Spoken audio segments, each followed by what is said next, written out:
하는데 인원수가 그렇게 중요한 건 아닙니다만 이렇게 1000여 명 이렇게 보이는 큰 교회를 이루시는데 참 여기 저희 한번 갔는데 정말 너무 이렇게 아름답게 교회가 잘 이렇게 형성돼서 특히 이렇게 젊은 그룹들도 그렇게 좀 많은 것 같고 무엇보다도 정말 거기에 또 우리 목사님께서 또 교육하게 또 공부하신 것도 있어서 그렇겠지만은 거기에 대안학교를 하시는데 얼마나 아주 그냥 대안학교 잘 하시는지 그리고 국민학교부터인가요?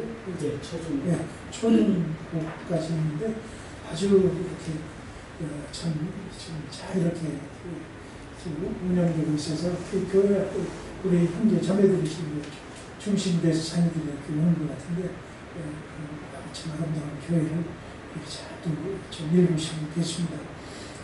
참 저하고는 이렇게 또 목사도 이렇게 말씀 전하시면서 또 이렇게 말씀하실지 모르지만 제가 대학 때 저는 대학 3학년 성신대학에 1학년 들어갔는데 같은 기숙사에 있었어요.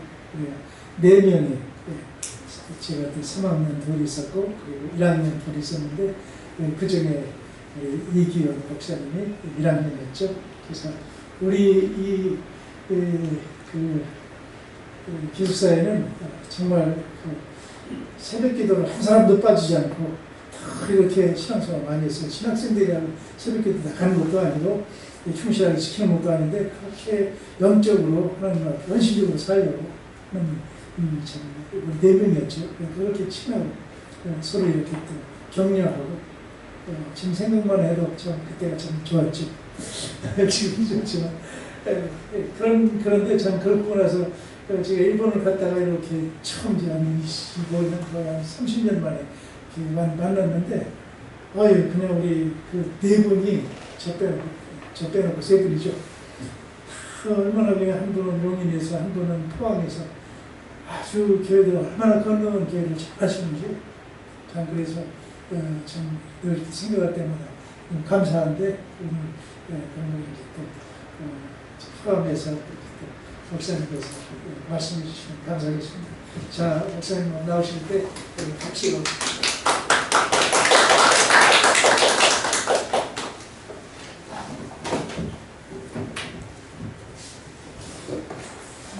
제가 흰머리가 많기 때문에 아마 제가 또 선배인 걸로 아시는 것 같은데 사실 기숙사의 동료들은 함부로 초청하면 안 됩니다. 왜냐하면 그 안에서 같이 자고 같이 먹고 저번에 잠버릇이 다 이거든요. 그래서 자신 있는 사람만 초청하는 거니까 그러니까 우리 목사님은 정말 우리 후배들이 굉장히 존경하고 지금 생각해보면 이제 20살 때 저는 원래 집이 대구인데 유학을 왔죠. 유학을 와서 공부는 학교에서 하지만 진짜 목회자의 길을 가는 게 뭔지 또 신학생을 훈련받는 게 뭔지 이런 거는 어떻게 보면 기숙사 형들한테 배우는 거예요. 형들이 기도하라고 따라가고 같이 성경 공부하자면 같이 공부하고 모르면 물어보고 또 뭐 이 교수님 과목 제대로 안 하는데 큰일 난다 해갖고 막 열심히 하고 이렇게 해서 굉장히 많이 도움을 받았고요. 지금도 이제 얼마 전에 우리 만났을 때도 그런 얘기를 했는데 기숙사에 가면 이제 빈대가 있어요.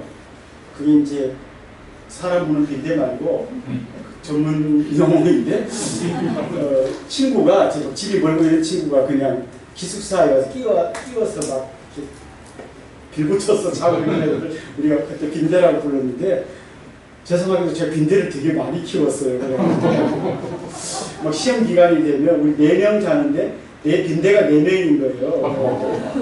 그러면 뭐 잘 데도 없잖아요. 그러니까 내 친구 한 명은 내 침대에 끼워서 재우면 되는데 내 빈대를 그냥 우리 형들이 한 명 할 정도로 정말 이렇게 많이 아껴주시고 그래서 정말 내가 제가 계속 찾았어요.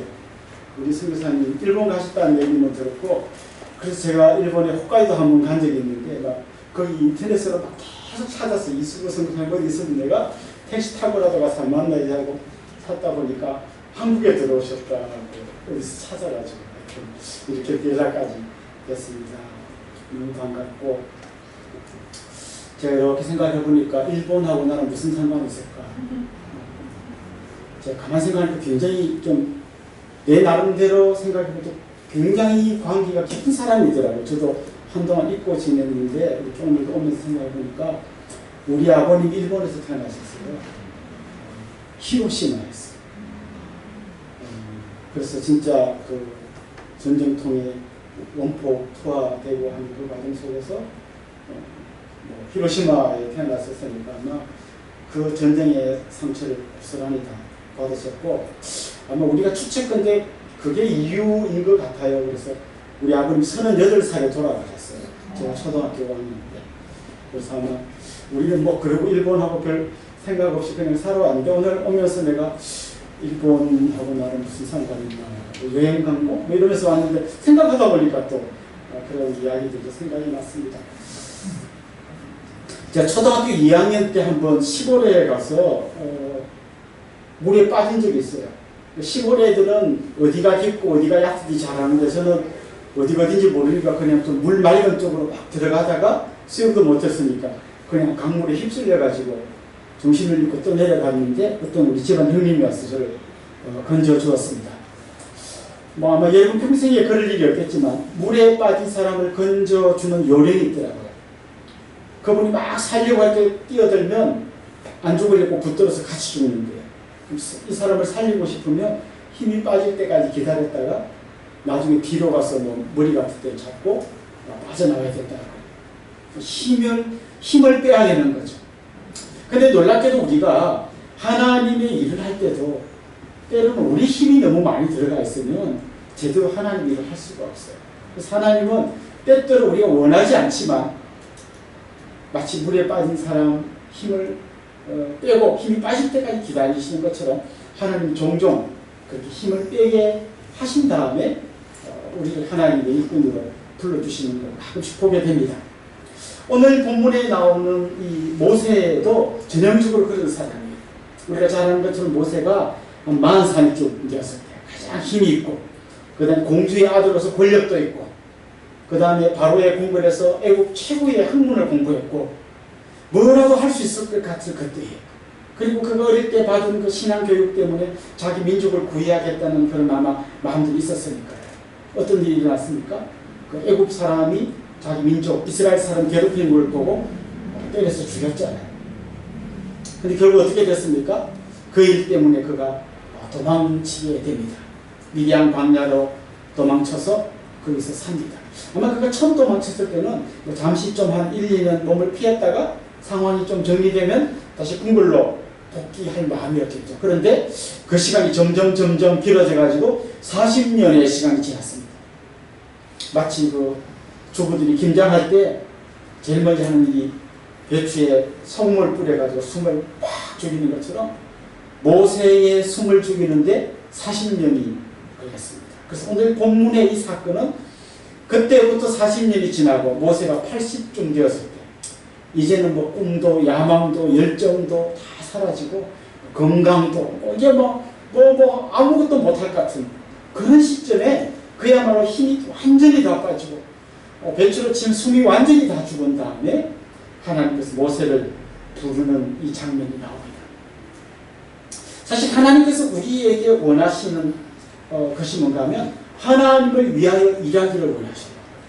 그런데 우리가 하나님을 위하여라고 하는 이 구호를 외치다 보면 그 과정이 왜곡될 때가 굉장히 많습니다.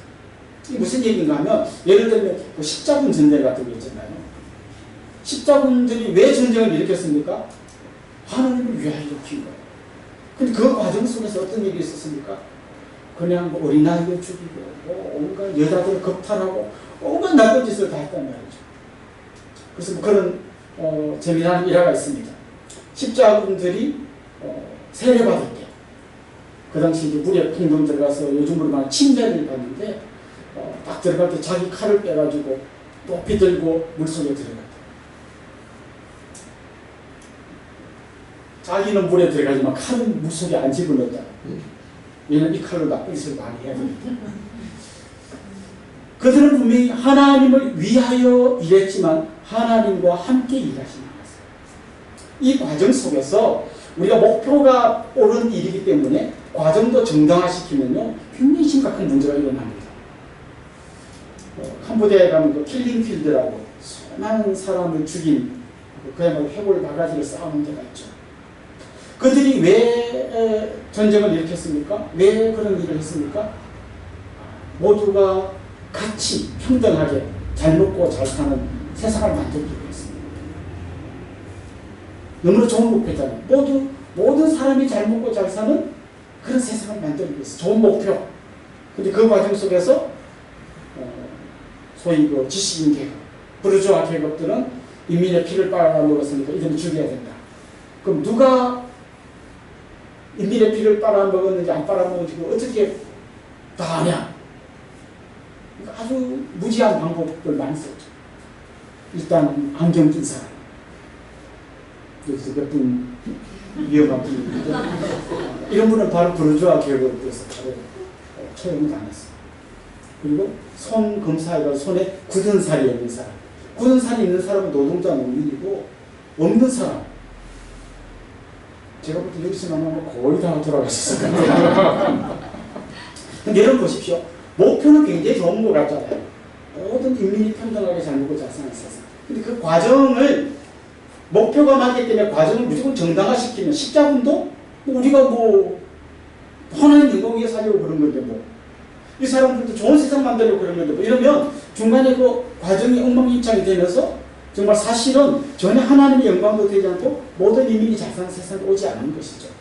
그래서 우리는 항상 하나님의 영광을 위하여 for God, 하나님을 위하여 뿐만 아니라 with God, 하나님과 함께라는 것이 같이 연결되어 있지 않으면 우리가 하는 모든 일들이 굉장히 위험에 빠질 수 있다는 것이죠. 하나님께서는 이 모세가 40대에 했던 그 모습을 보면 그것은 분명히 하나님의 영광을 위하여 한 거예요. 그런데 그가 했던 애국 사람을 죽이고 한 이 과정 속에서 하나님과 함께라는 장면은 사실은 전혀 없던 거죠. 하나님은 그 일을 하기 위해서 먼저 모세 안에 들어있었던 이 너무나 과잉된 힘, 이걸 다 뺀 다음에 그를 하나님의 사람으로 세우기를 원했습니다. 오늘 본문에 보면 모세가 자기 장인 이드로의 양을 치고 있다, 이렇게 소개되고 있습니다. 우리 한국 속담에 그런 속담이 있는데요. 보리서말만 있어도 처갓집 신세는 안 진다. 이제 모세는 보리서말도 없었던 거죠. 그는 지금 나이 80에 양을 치고 있는데 그것도 자기 양이 아니에요. 아직 자기 양은 없고 여전히 장인의 양을 대신 돌봐주는 그런 아무 무슨 내세울 것 없는 그런 늙은 할아버지의 모습으로 오늘 본문에 등장합니다. 그래도 오늘 본문에 보면 굉장히 신기한 장면이 나옵니다. 모세가 양을 치면서 그 광야를 통과해서 가다가 하나님의 산, 그 호렙산 가까이 와서 보니까 떨기 나무에 불이 붙은 거예요. 떨기 나무에 불이 붙은 건 신기한 게 아니에요. 왜냐하면 떨기 나무가 굉장히 이렇게 건조하고 큰 나무가 아니고 이렇게 딱딱 마른 노릇거리 때문에 바람 불고 부딪히면 불이 나는 일은 흔히 있어요. 그런데 떨기 나무에 불이 났는데 나무가 안 타는 거예요. 이게 신기한 거죠. 불이 났는데 나무가 안 타요. 그러니까 신기하니까 이게 뭐지 하고 이제 점점 가까이 그 나무 가까이로 다가갑니다. 그때 하나님께서 모세를 부르시고 이제 하나님과 모세 사이의 대화가 이제 오늘 본문에 소개되어 있죠. 이제 가까이 오지 마라. 이렇게 말씀하시죠. 내가 선 곳은 거룩한 땅이니 내 발에서 신을 벗어라. 이게 오늘 본문의 이야기입니다. 사실 오늘 본문은 앞으로 모세가 40년 동안 그 백성을 이끌고 광야를 통과해야 되는데 앞으로 그가 가야 할 40년 동안 어떻게 가야 하는지를 보여주는 아주 중요한 정말 40년 사역을 시작하는 첫 장면이고요. 이 장면이 앞으로 그가 40년 동안 기억하고 있어야 될 한 장의 사진 같은 거예요. 영화의 예고편에 보면 줄거리는 안 보여주지만 진짜 중요한 몇 장면 보여주는 것처럼 지금 하나님께서 앞으로 모세와 어떻게 일하실지를 보여주는 아주 중요한 한 장의 사진이 오늘 본문에 들어있는 것이죠. 자, 오늘 이 본문을 통해서 하나님께서 모세에게 주시는 몇 가지 중요한 메시지가 있습니다. 이 중요한 메시지를 모세가 머리에 기억하고 40년을 가야 되는 거죠. 마찬가지로 오늘 이곳에 어쩌면 영상으로 이 설교를 듣는 모든 분의 마음속에도 하나님께서 모세를 세우실 때 꼭 하시고 싶었던 이 말씀, 우리 가슴에 담고 가야만 우리가 하나님을 위하여 일할 뿐만 아니라 하나님과 함께 일할 수 있다는 것이죠. 그렇다면 오늘 본문을 통해서 하나님께서 말씀하시려고 했던 건 뭘까요? 첫 번째는요, 이렇게 요약할 수 있습니다. 나는 절망의 땅을 거룩한 땅으로 바꾸는 하나님이다. 하나님께서 지금 내가 서 있는 이곳은 거룩한 땅이라고 이야기합니다.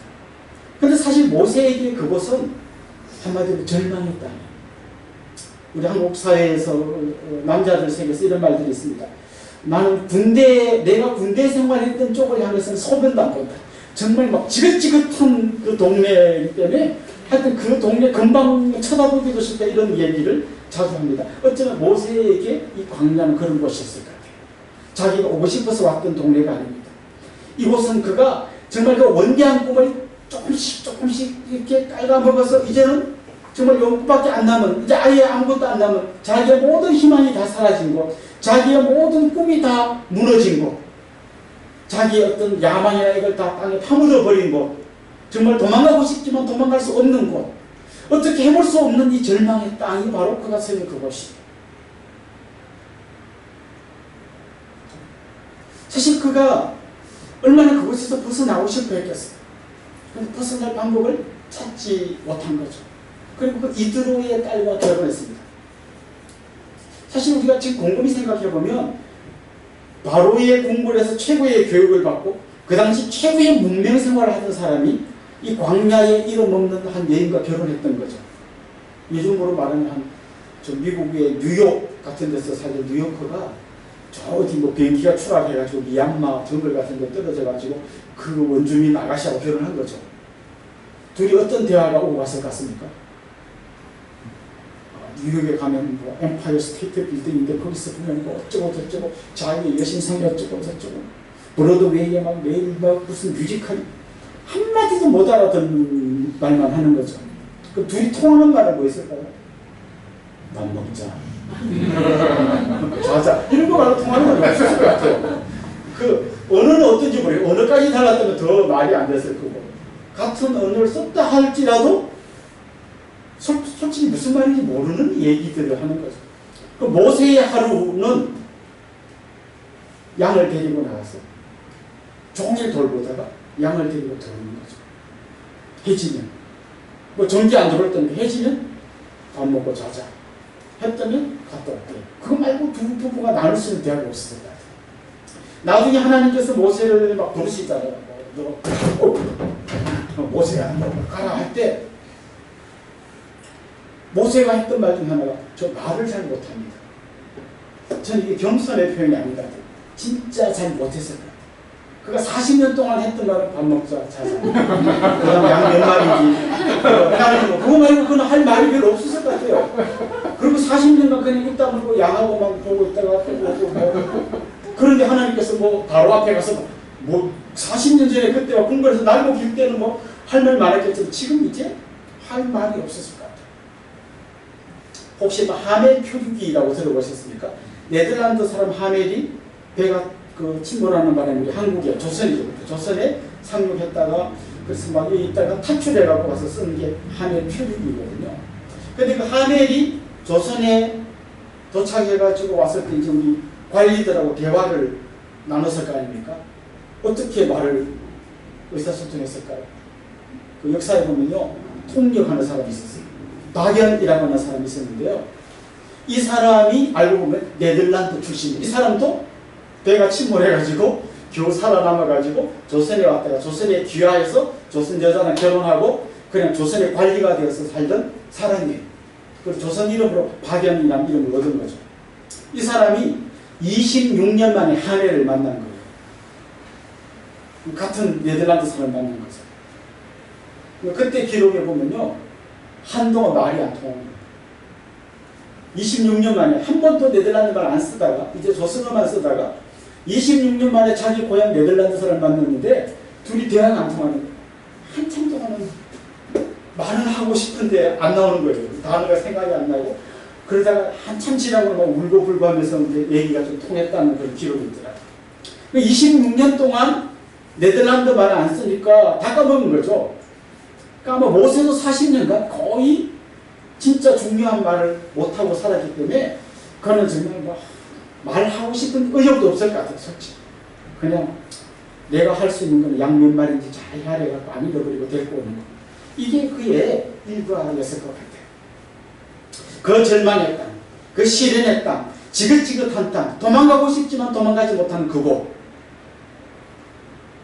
근데 하나님 이렇게 말씀하시는 거예요. 네가 서 있는 그곳은 거룩한 땅이다. 그 절망의 땅이 거룩한 땅으로 바뀌는 거는요, 딱 한 가지 때문이에요. 하나님이 그곳에 임재하셨기 때문에. 하나님이 우리의 삶의 현장에 임재하실 때 우리가 어떤 절망의 땅에 있더라도 그것은 거룩한 땅으로 바뀌는 거예요. 요즘 우리 젊은이들이 대한민국을 이야기할 때 헬조선이라는 말을 많이 씁니다. 이 지옥 같은 땅이다. 초등학교 때부터 쭉 학원 뺑뺑이 돌면서 중고, 대, 겨우 들어가고 이제 됐나 싶을 때는 대학 졸업해도 취직자리 넣고 취직을 못하니까 취직 포기하니까 결혼도 포기하고 자녀 낳는 것도 포기하고 그래서 뭐 3포 하더니 좀 있으니까 뭐 연애도 포기하고 4포 하더니 5포 하더니 좀 있으니까 N포 모두 다 포기했다. 이번 생은 망했다. 이런 얘기들을 젊은이들이 많이 합니다. 근데 정답은 여기 있어요. 아무리 절망스러워, 아무리 소망이 없어도, 아무리 내가 서 있는 이 땅이 정말 헬조선이어도 하나님이 그곳에 계시고 내가 그 하나님 손을 잡고 있으면 이곳은 거룩한 땅이 될 수 있다는 것이죠. 바울은 죄수의 신분으로 배를 타고 로마로 압송되어 갔습니다. 그야말로 인생의 밑바닥도 그런 밑바닥이 없는 거죠. 죄수예요. 근데 죄수가 탄 그 배가 풍랑을 만났어요. 그러니까 밑바닥인데 이제는 지하실이 또 여기가 제일 바닥인 줄 알았더니 지하실이 있는 거예요.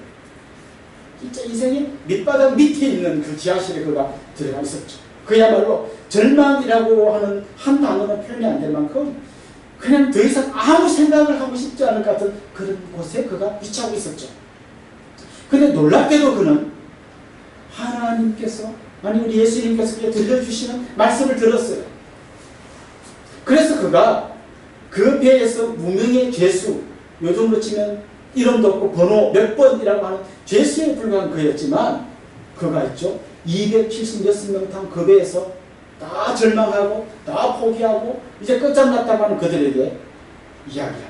여러분 안심하십시오. 하나님이 저와 여러분을 살려주신다고 약속하셨습니다. 성장도 할 수 없는 말이었고 백부장도 할 수 없는 그 말을 이 무명의 죄수가 밑바닥에 제일 밑바닥에 있는 죄수가 당당하게 이야기할 수 있는 거예요. 그의 위치가 높았어요. 그가 무슨 많은 재산, 무슨 권력, 힘 아무것도 없었지만 그는 주님의 손을 붙들고 있었습니다. 주님이 우리 삶에 함께 하시는 그 순간 우리는 어떤 환경, 어떤 역경, 어떤 절망, 아무리 뭐라고 해도 설명할 수 없는 그 어떤 절망의 터널을 통과하고 있어도 그것을 거룩한 땅이라고 믿음으로 고백할 수 있는 사람이 될 수 있다는 것입니다. 어차피 지금 영상으로 이 장면을 보는 뭐 일본 현지에 계신 선교사입니다. 우리가 뭐 잘은 모르지만 일본 선교 어렵다는 얘기는 수없이 들어봤어요. 재정은 많이 들고 사람들은 정말 마음을 잘 열죠. 수시로 한일 관계는 막 이렇게 어려워지고 그래서 그 사이에서 정말 힘겹게 사역하시는 분들의 이야기를 들어보면 정말 여기서 선교하는 분들의 그 노고가 얼마나 클까 이런 생각을 해봅니다. 어차피 여러분 더 이상 복음 전하기도 어렵고 코로나도 왔고 한국 일본 정치인들은 맨날 싸우고 양쪽에서 막 서로 반일 감정이 일어나고 이거 어떻게 해야 되냐. 어쩌면 절망, 근심, 뭐 풀지 못하는 어떤 그 터널 같은 데로 막 들어가는 느낌일지 모릅니다. 그때 우리가 잊지 말아야 할 진리가 있습니다. 하나님께서 우리와 함께 하시면 이곳은 거룩한 땅이 될 수 있습니다. 저는 같은 논리로 저 북녘 땅에서 숨지기며 몰래 숨어서 예배하는 그분들 정말 걸리면 바로 죽을 수도 있고 끌려갈 수도 있는 그들이지만 소리내서 찬송하지 못해서 입만 뻥긋뻥긋하면서 찬송하는 예를 들었는데요. 그런 곳이라고 할지라도 그들이 하나님과 함께 하시면 그것은 거룩한 땅으로 바뀔 수 있다는 것입니다. 반대로 아무리 화려하고 아무리 사람들의 그 스포트라이트를 받으면서 박수를 받고 막 대단한 것 같아도 하나님 함께하지 못한다면 거기가 알고 보면 절망에 따른 것이죠. 사랑하는 우리 믿음의 동력자 여러분의 삶 가운데 임재해 계시는 주님을 인격적으로 만날 수 있기를 소망합니다. 그리고 그 주님 때문에 여러분이 서 있는 이 자리가 거룩한 땅임을 믿음으로 고백할 수 있는 여러분들이 될 수 있기를 주님의 이름으로 축원합니다. 사실 지금 뭐 경제가 코로나에 어마어마하게 어려워질 거라는 얘기들을 많이 해요. 근데 저는 어떤 의미에서요? 지금이야말로 우리가 그 하나님을 만날 수 있는 소중한 기회라고 생각해요. 그동안 금송아지 만들어놓고 춤추던 이스라엘 백성처럼 그 풍요와 경제적인 어떤 번영에 미쳐가지고 하나님은 단지 우리의 번영을 도와주는 신이다, 우리를 부자되게 만들어주는 신이다라고 했을 경우는 금송아지 섬기는 그들과 다를 게 하나도 없어요. 그런데 이제 우리가 그런 잘못된 종교 생활을 집어치우고 거룩하신 하나님의 임재를 경험하는 진정한 신앙생활을 할 때가 온 것입니다. 저는 여러분이 바로 그 주역들이 될 수 있기를 주님의 이름으로 축원합니다. 두 번째, 오늘 본문을 통해서 하나님께서 모세에게 주시고자 하는 중요한 메시지가 있습니다. 한마디로 요약하면 이런 겁니다. 네가 하는 게 아니라 내가 하는 거다. 오늘 본문에 보면 굉장히 신기한 장면이 나옵니다. 이 떨기 나무에 불이 붙었는데 나무는 안 타요. 자연적인 현상은 아니죠. 사실 자연적인 어떤 법칙은 이겁니다. 나무를 태워서 불을 일으키는 거예요. 자, 그러면요, 큰 불을 일으키려면 뭐가 필요할까요? 큰 나무가 필요합니다. 나무 요거밖에 없으면 불도 요만큼밖에 안 일어나는 거예요. 나무가 많으면 많은 불이 일어나는 거예요. 제가 고3 이제 올라갈 때, 고2 끝나고 고3 올라갈 때 그동안 너무 많이 놀아서 생각해보니까 이제 내가 대학을 가려면 고3부터는 좀 공부를 해야 될 텐데 이번 겨울방학부터 좀 정신차려 공부를 해야겠다. 그래서 딱 주위에 그 형들 이야기 들어보니까 이렇게 그때 당시로는 그런 거 좀 있었어요. 공부하려면 절에 들어가가지고 모든 관계를 끊고 절에서 공부하고 이런 얘기를 들었어요. 그때 저는 이미 이제 신학대학에 가려고 생각했기 때문에 절은 아닌 것 같아 아무래도. 생각해보니까 그럼 나는 기도원으로 가야겠다. 그래서 저 경북 청도라고 하는 그 깊은 산속에 있는 기도원에 가서 제 친구 한 명을 꼬드겨서 둘이 가서 이제 공부를 했어요. 너무 조용하고 아침에도 기도하고 너무 기도하고 공부하고 조용하고 아무도 나 놀자고 불러내는 사람 없고 너무 공부가 잘해 너무 좋았어요. 한 가지 문제는 너무 추워. 이 겨울에 기도는 너무 추워요. 그래서 이 제대로 이게 뭐 공사가 안 되는 좀 허름한 집에서 그런지 이렇게 막 찬 기운이 그냥 탁 방에 좀 추워 죽겠어 진짜. 근데 원장 그 장모님이 뗄감을 요만큼밖에 안 주는 거예요. 요거 때는 바닥 미지근했다가 그냥 밤새도록 오돌오돌 떨다가 이러다가 우리야 감기 걸려갖고 공부도 못하겠다. 장모님한테 더 달라야 안 줄 겁니다. 그때 친구가 이런 얘기를 했어요. 야, 저 산이 다 나무인데 뭐가 걱정이냐. 그러네 진짜. 나무 안 좀 우리가 나무를 가져다가 떼면 그래서 나무를 막 잘라다가 막 넣었어요. 안 타. 생나무니까. 그리고 고삐리들이 이제 이렇게 막 잔머리를 굴리고 그 석유를 좀 사다가 뿌리면 잘 탄다. 그래서 그 읍내에 내려가고 석유를 요만큼 사서 딱 들고 왔더니 막 들고 활활 타는 거예요. 그러니까 막 생나무에도 석유를 뿌리니까 있잖아. 처음에는 그 석유물로 타다가 좀 있으니까 막 나무가 타가지고 방이 막 칠칠칠칠 거려요. 진짜 이렇게 아침에 일어났더니 장판이 다 탔더라. 그래서 장로님한테 엄청 혼나더니 큰 불을 일으키려면 큰 나무가 필요, 많은 나무가 필요. 나무 조금 갖고는 작은 불밖에 못해요. 이게 인간의 공식이에요.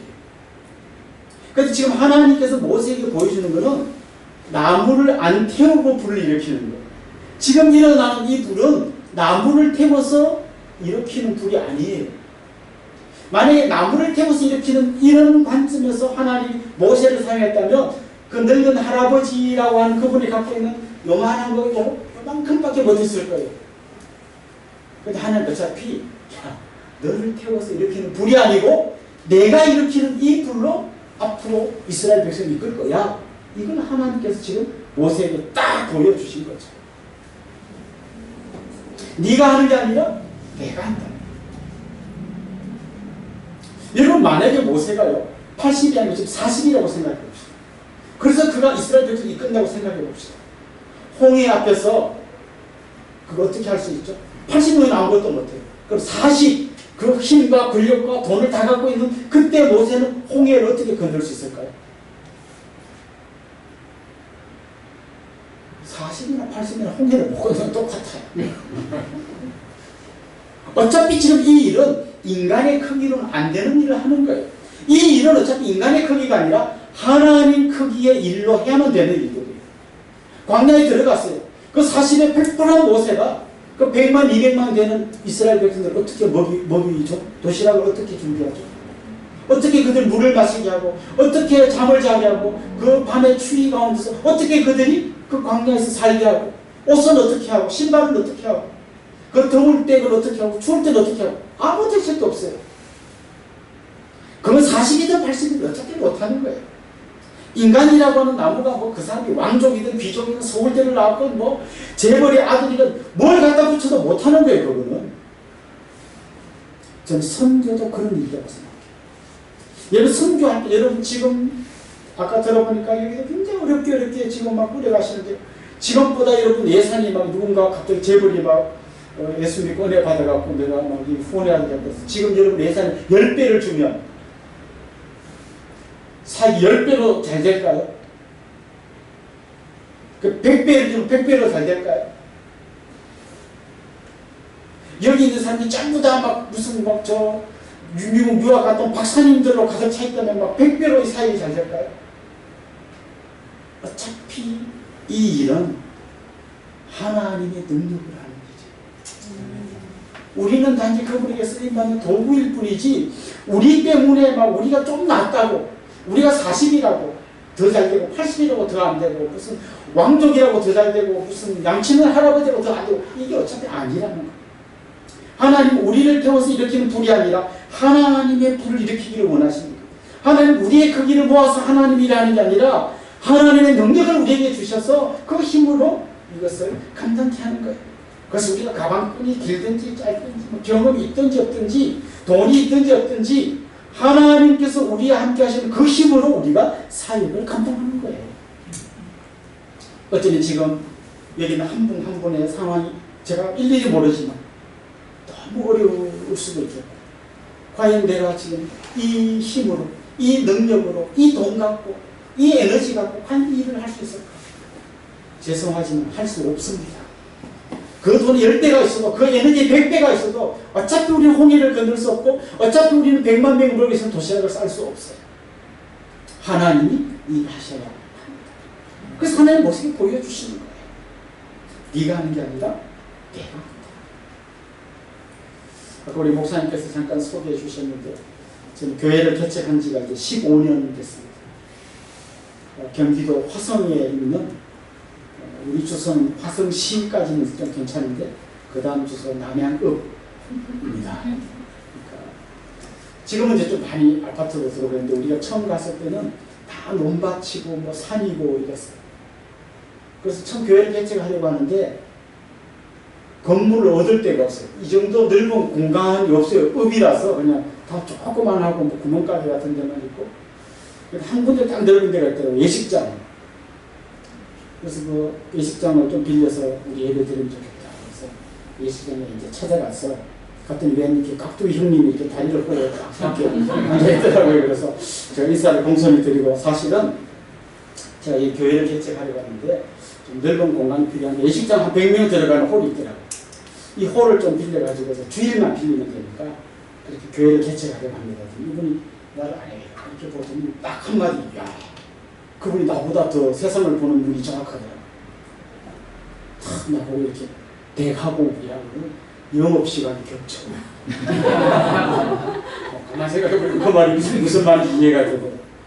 그러니까 없어요. 그래서 결국 이제 찾아 들어간 것이 과수원에. 과수원에 갔더니 사과를 저장하는 큰 반지하 창고가 있더라고요. 그 창고의 한 3분의 2 정도를 그 과수원 하시는 장로님이 막아가지고 아이들이 사과 따기 체험학습할 때 강당으로 쓰려고 이렇게 만들어 놓은 데가 있어요. 여기다. 거기서 우리가 교회를 개척했습니다. 교회를 개척하면 이제 막 우리 교회 비전 이런 것도 발표하잖아요. 비전 발표는 너무 쉬워요. 말만 하면 돼요. 되고 안 되고는 아직 모르니까 그냥 우리 이런 꿈이 있고 이런 비전이 있습니다. 막 이야기합니다. 그때 제가 이제 막 이야기했던 게 뭔가 하면 우리는 앞으로 대안학교를 기독교 대안학교를 세울 겁니다. 기도해 주십시오. 말만 할 때는 뭐 대책 없어도 되고 말만 하면 돼요. 꿈인데도 꿈. 그런 꿈이 있습니다. 그러니까 4년쯤 지났는데요. 어떤 집사님이 우리도 4년 지나니까 산에서는 내려왔어요. 내려와서 한 100평 바닥 100평에 2층 그다음 중층이 조금 있는 그런 건물 하나 지어갖고 이제 얘기를 드리면 좀 개척교회는 벗어나가지고 이제 좀 재밌게 이제 막 한 200~300 모여갖고 이제 막 재밌게 하는 그런 교회가 됐어요. 그렇지만 여전히 빚내가지고 지은 건물 계속 빚 갚고 있고 막 지금 굉장히 상황이 어렵던데 어떤 집사님이 자기 아들을 딱 데리고 왔어요. 목사님, 우리 애가 내년에 중학교 들어갑니다. 아, 그래요? 많이 크네. 금방 크네. 근데 제가 중요한 할 얘기가 있어 왔습니다. 뭐죠? 목사님이 기독교 대안학교를 하신다고 했잖아요. 우리 애가 내년에 중학교 가면 이제 시작할 때가 된 것 같습니다.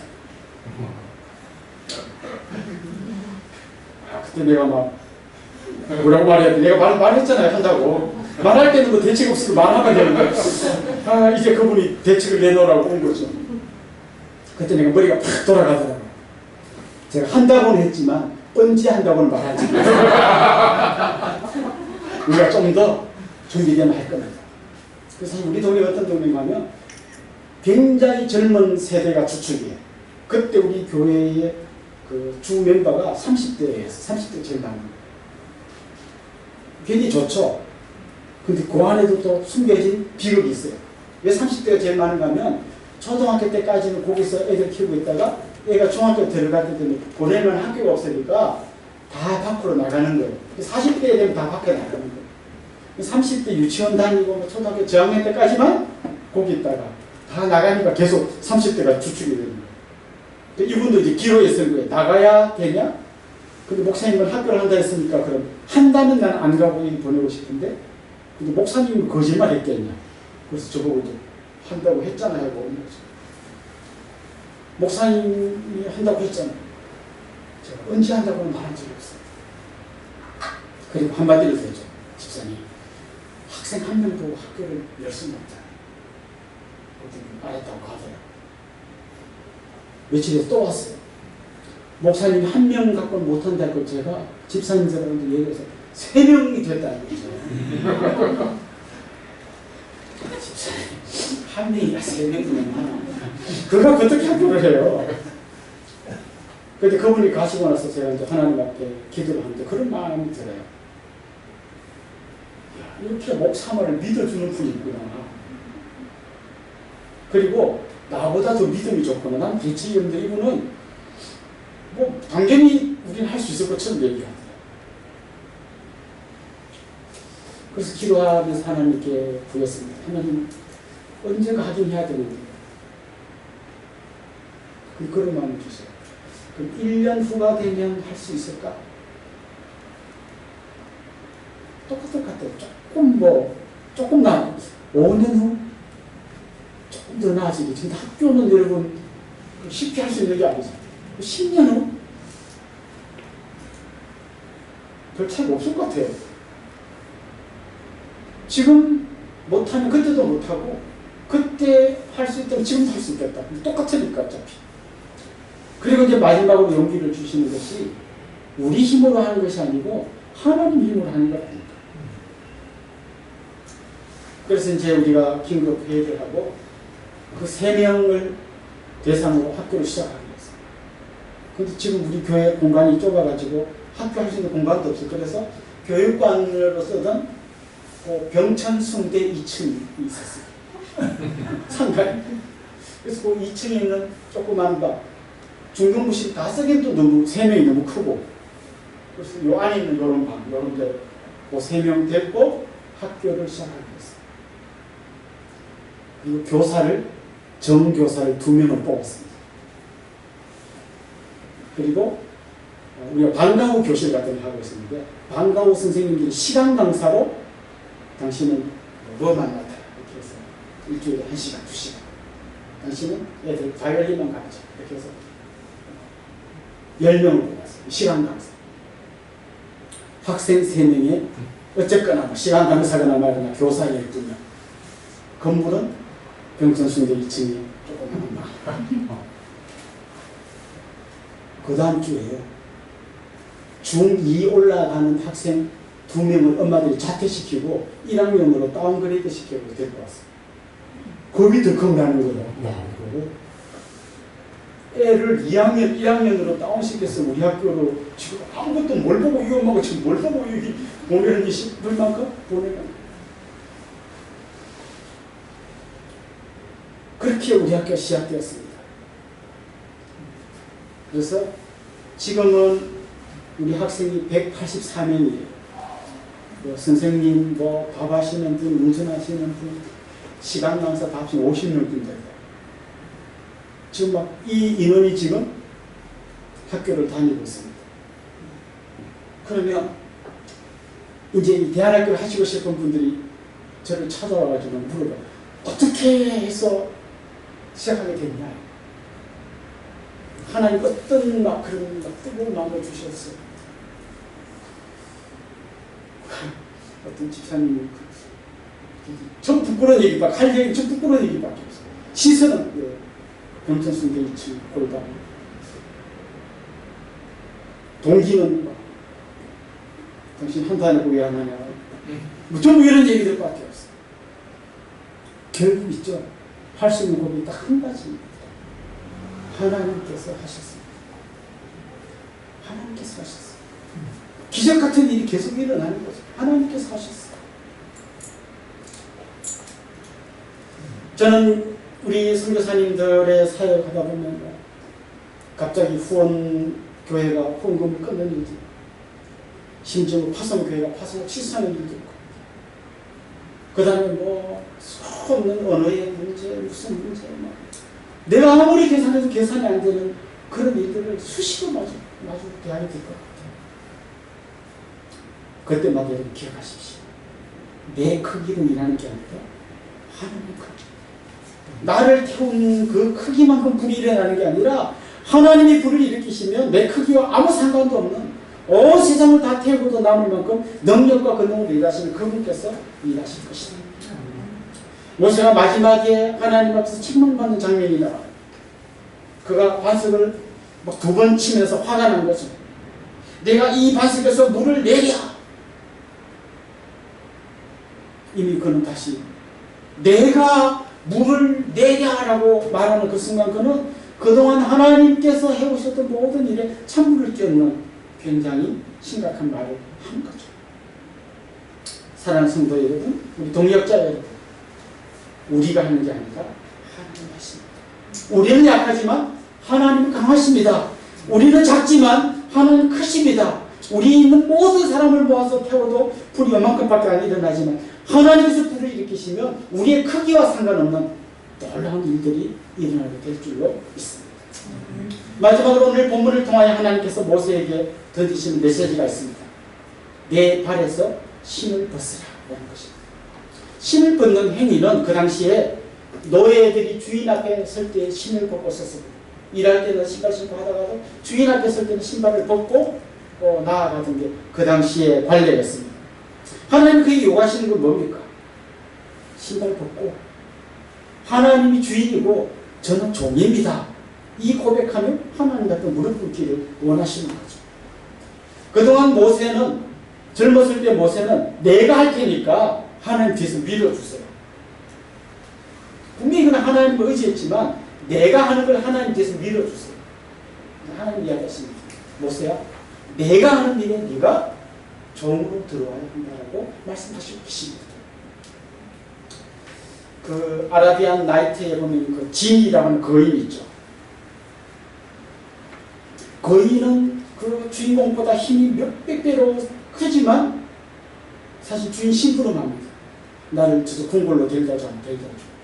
뭐 해줘 하면 해줍니다. 하나님 진이가 아닙니다. 하나님이 우리의 주인이십니다. 하나님이 이 선교의 주인이십니다. 하나님 모든 선교사님 그 현장의 주인이십니다. 우리는 그분의 종일 뿐입니다. 내가 가진 돈은 내 것이 아닙니다. 우리는 청직일 뿐입니다.